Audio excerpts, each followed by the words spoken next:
ANMR ನ್ಯೂಸ್ಗೆ ಸ್ವಾಗತ.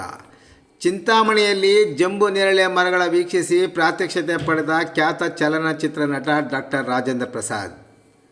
ಚಿಂತಾಮಣಿ ತಾಲೂಕಿನ ಕೈವಾರ ಹೋಬಳಿ ಜಂಗಮಸಿಗೆಹಳ್ಳಿಯ ಪ್ರಗತಿಪರ ರೈತ ನಾರಾಯಣಸ್ವಾಮಿ ಎಂಬುವರ ಸುಮಾರು 5 ಎಕರೆಯಲ್ಲಿ ಬೆಳೆದಿರುವ ಜಂಬೂ ನೇರಳೆ ಹಣ್ಣಿನ ತೋಟಕ್ಕೆ ನೆರೆಯ ಆಂಧ್ರ ಪ್ರದೇಶದ ಪ್ರಖ್ಯಾತ ನಟ ಡಾಕ್ಟರ್ ರಾಜೇಂದ್ರ ಪ್ರಸಾದ್ ಇಂದು ಭೇಟಿ ನೀಡಿದ್ದರು.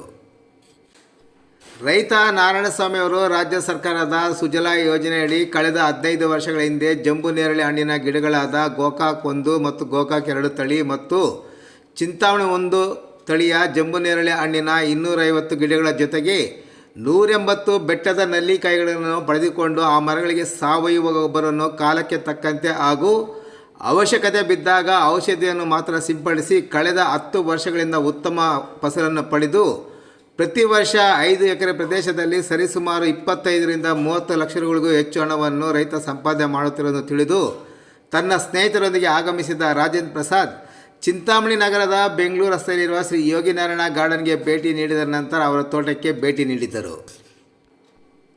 ಇಡೀ ತೋಟದ ಪ್ರದೇಶವನ್ನು ವೀಕ್ಷಣೆ ಮಾಡಿದ ರಾಜೇಂದ್ರ ಪ್ರಸಾದ್ ಮಾತನಾಡಿ, ಚಿತ್ತೂರು ಜಿಲ್ಲೆ ಮದನಪಲ್ಲಿ ತಾಲೂಕು ಮಲ್ಕುಲಚೆರುವು ಗ್ರಾಮದ ಬಳಿ ಸುಮಾರು 30 ಎಕರೆ ಪ್ರದೇಶದಲ್ಲಿ ಜಂಬೂ ನೇರಳೆಗೆ ಹೆಚ್ಚು ಉತ್ತೇಜನ ಕೊಡುವ ದೃಷ್ಟಿಯಿಂದ ವೀಕ್ಷಣೆಗೆ ತಾನು ಸಹಚರರೊಂದಿಗೆ ಬಂದಿರುವುದಾಗಿ ಹೇಳಿದರು.